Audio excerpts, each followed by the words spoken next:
Le poème, en tant qu'il est, oui, une forme d'apparition du langage, le poème peut être une bouteille jetée à la mer, abandonnée à l'espoir, certes souvent fragile, qu'elle pourra un jour, quelque part, être recueillie sur une plage,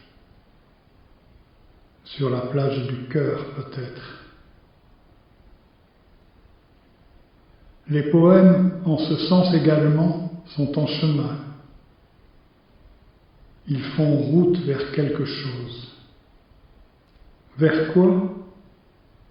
Vers quelques lieux ouverts à occuper, vers un toit invocable, vers une réalité à invoquer.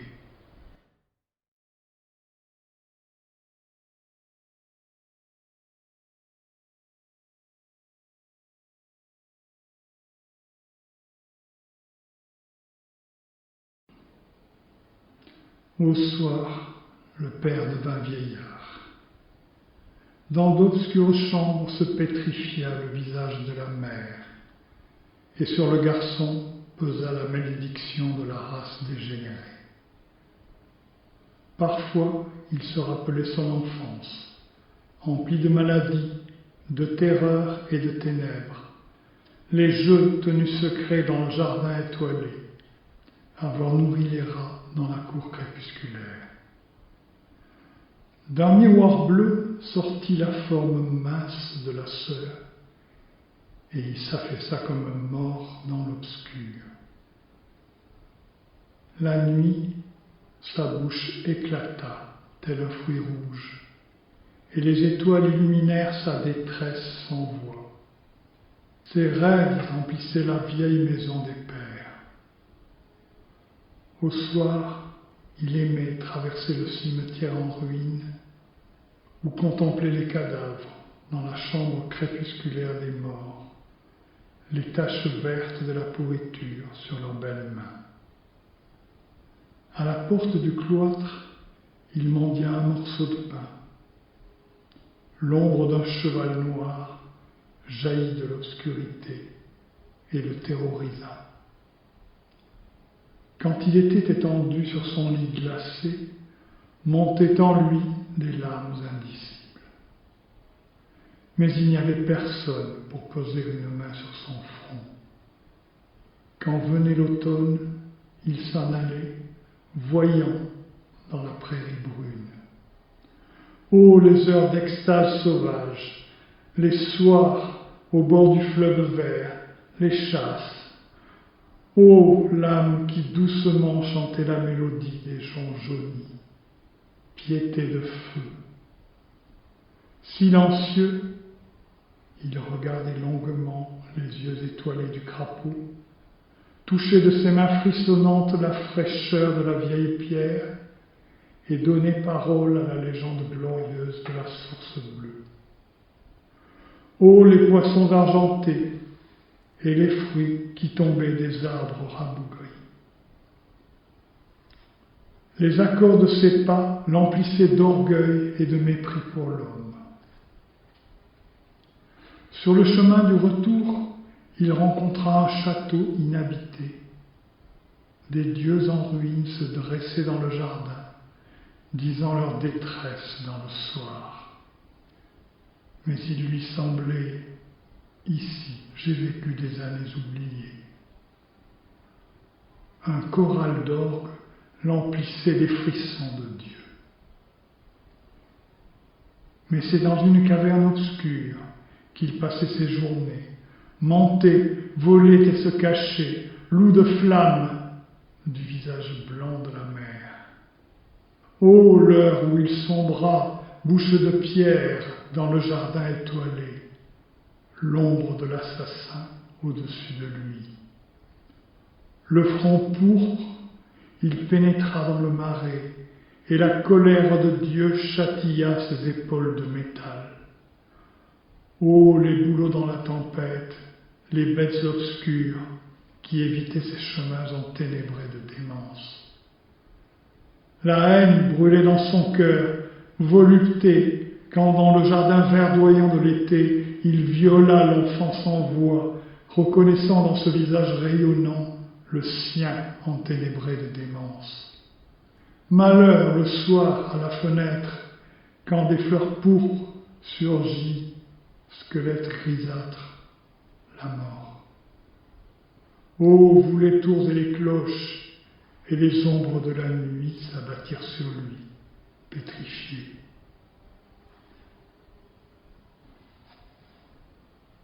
Personne ne l'aimait. Mensonge et luxure brûlaient sa tête dans des chambres crépusculaires.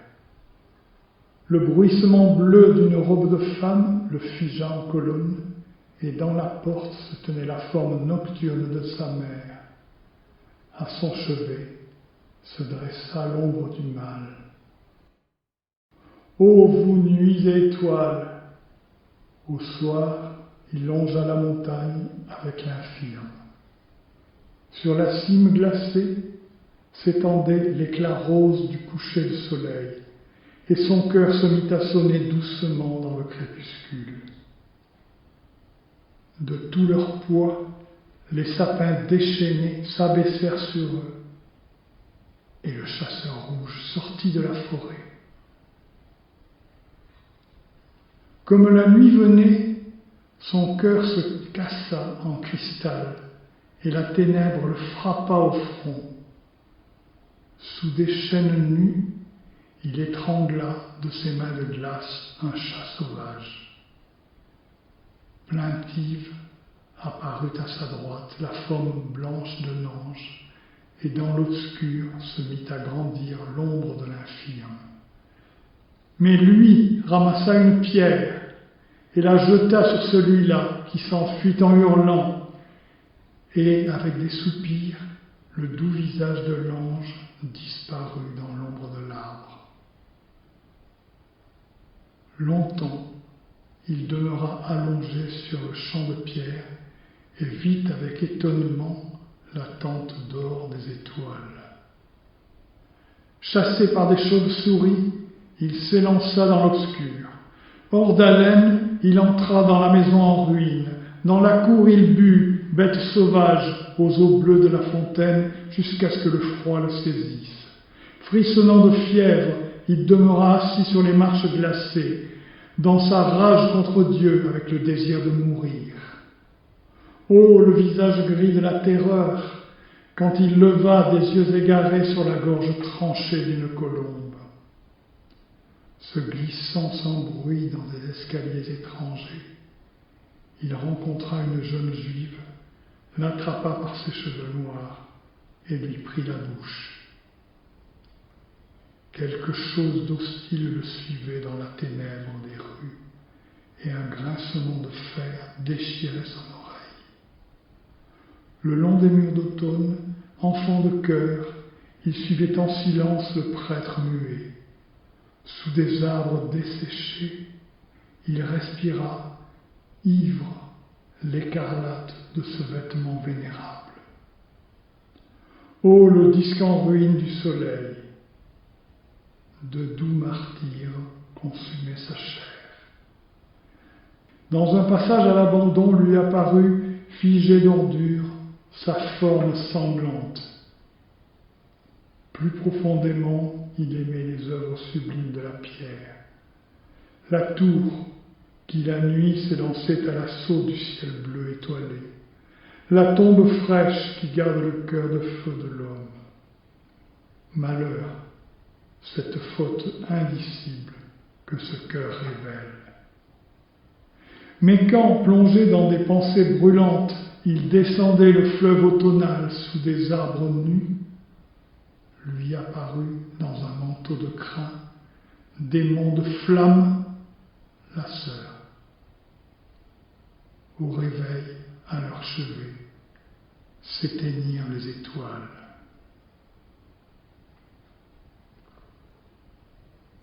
Ô la race maudite, quand dans des chambres maculées le destin de chacun est accompli, la mort à pas moisis pénètre dans la maison.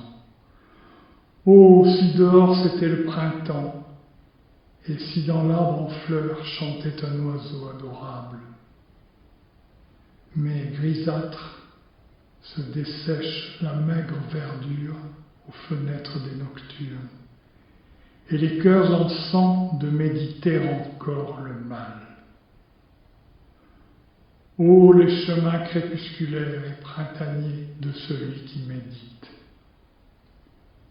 Joie plus juste lui est donnée par la haie en fleurs, la jeune semence du paysan et l'oiseau qui chante, douce créature de Dieu, la cloche du soir et la belle communauté des hommes. S'il pouvait oublier son destin et le dard de l'épine, libre reverdit le ruisseau, là où argenté on sait pas, et un arbre à parole bruit au-dessus de sa tête, enténébrée de démence. Ainsi, de sa main frêle, il prend le serpent, et des larmes de feu firent fondre son cœur. Sublime est le silence de la forêt, l'obscur reverdit, et les bêtes moussues qui s'envolent quand vient la nuit. Ô le frisson, quand chacun sait sa faute, va par des chemins d'épines. Ainsi, il découvrit dans le buisson d'épines la forme blanche de l'enfant, implorant de tout son sang le manteau de l'époux. Mais lui, enseveli dans ses cheveux d'acier, demeurait muet et souffrant devant elle. Ô les anges rayonnants que le vent pourpre de la nuit dispersa!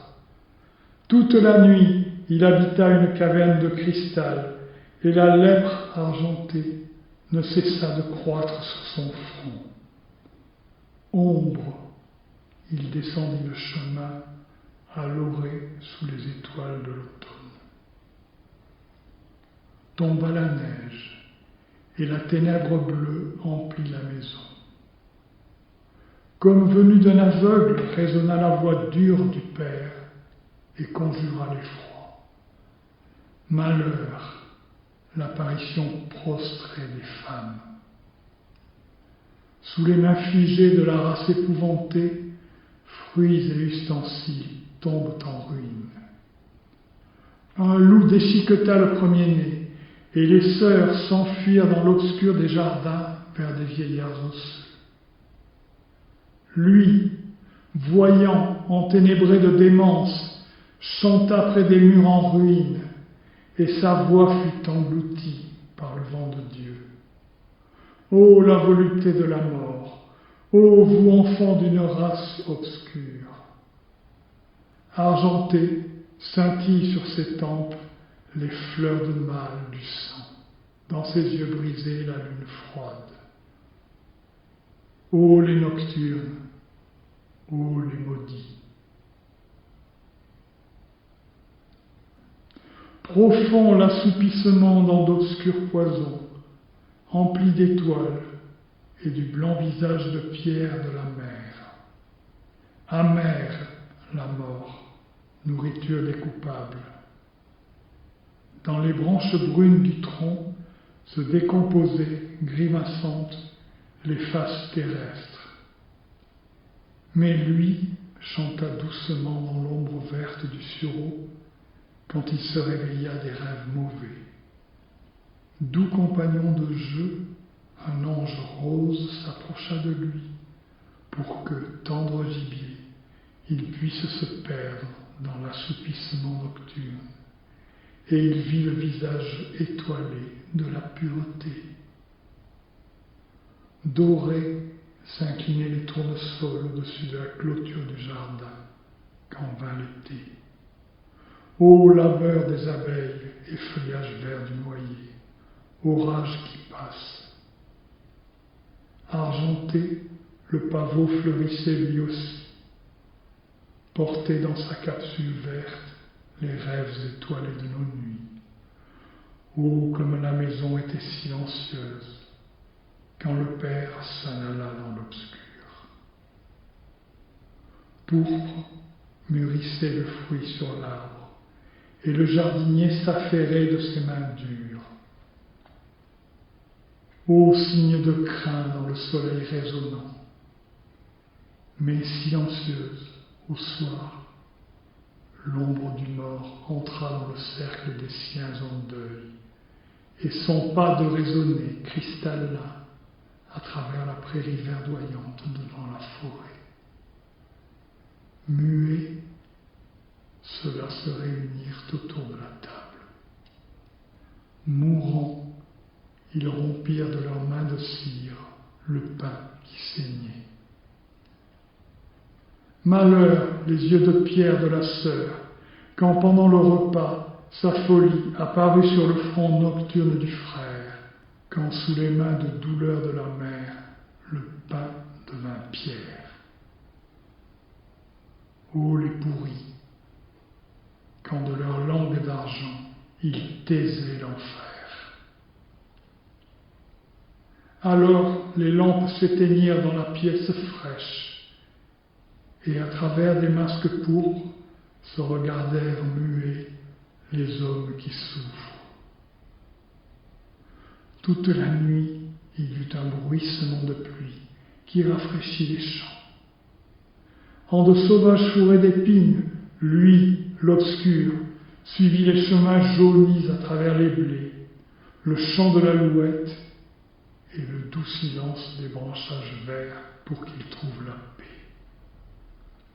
Ô vous villages et marches moussus, visions brûlantes, mes chancelles les pas d'os sur des serpents endormis à l'orée de la forêt, et l'oreille suit sans cesse le cri enragé du vautour. Au soir, il trouva un désert de pierre, cortège d'un mort entrant dans la maison obscure du père. Alors qu'un nuage pourpre recouvrait sa tête, il se jeta, muet, sur son propre sang, sur son image, visage lunaire. Pierre, il sombra dans le vide, quand dans un miroir brisé, adolescent mourant, apparut la sœur. Et la nuit engloutit la race maudite.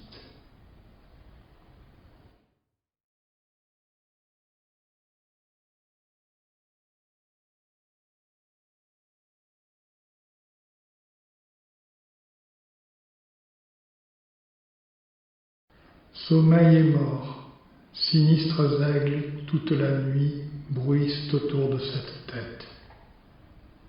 L'image d'or de l'homme, l'éternité dans sa vague glacée, l'engloutirait. Contre d'horribles récifs se fracasse pourpre le corps, et la voix obscure de se plaindre au-dessus de la mer. Sœur de l'âme sombre d'orage, vois une barque anxieuse se noie sous les astres et le masque muet de la nuit.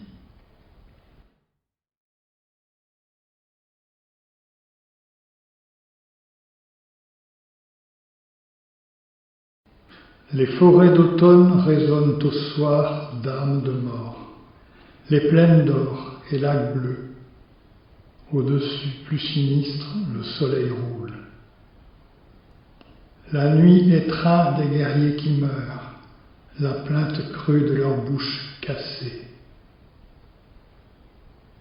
Cependant, s'amasse en silence, au fond des saules, rouge nuée où le dieu de colère habite, le sang versé, froid lunaire. Toute route débouche en pourriture noire. Sous les ramures d'or de la nuit et les astres, elle, l'ombre de la sœur, chancelle dans le bois muet pour saluer les esprits des héros, les têtes de sang. Et doucement résonnent au roseau les obscures flûtes d'automne. Ô deuil si fier, autel des rats, la flamme brûlante de l'esprit aujourd'hui la nourrit d'une douleur atroce. Eux qui ne sont pas nés.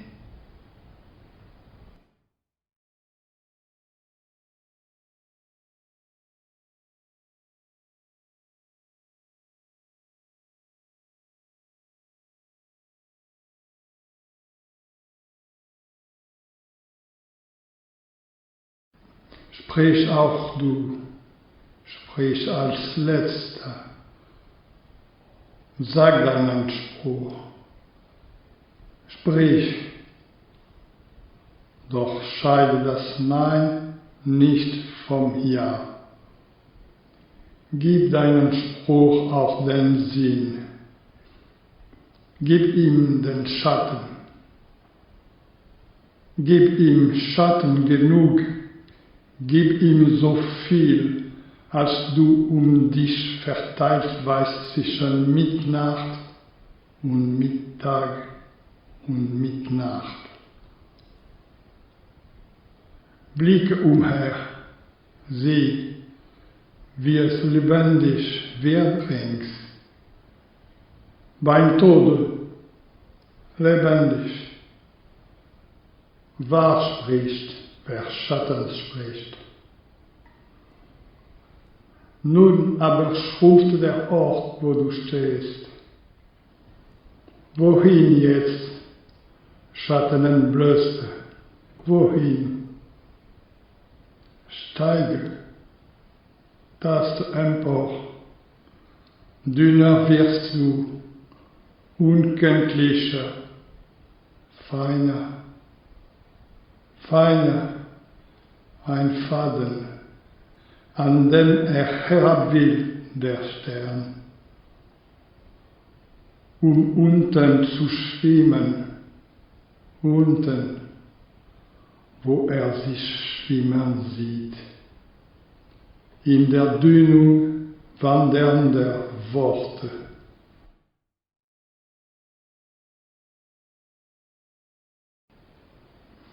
Toi aussi, parle.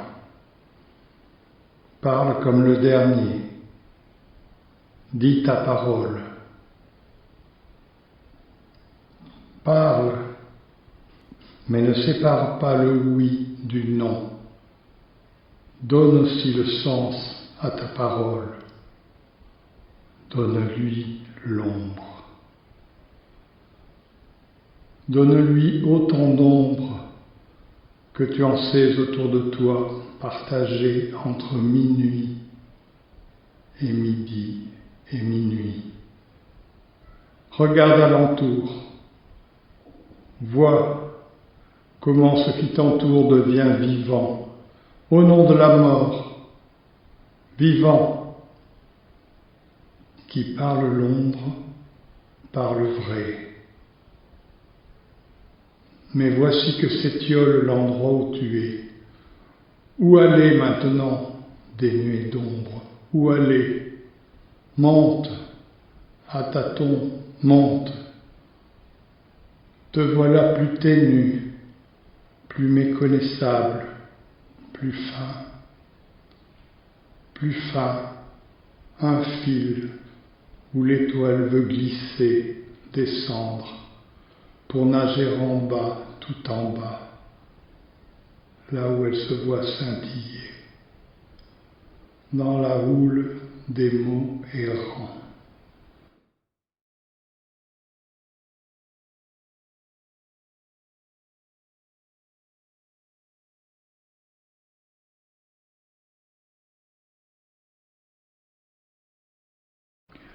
Je me tiens sur le seuil de la vie et de la mort, les yeux baissés, les mains vides.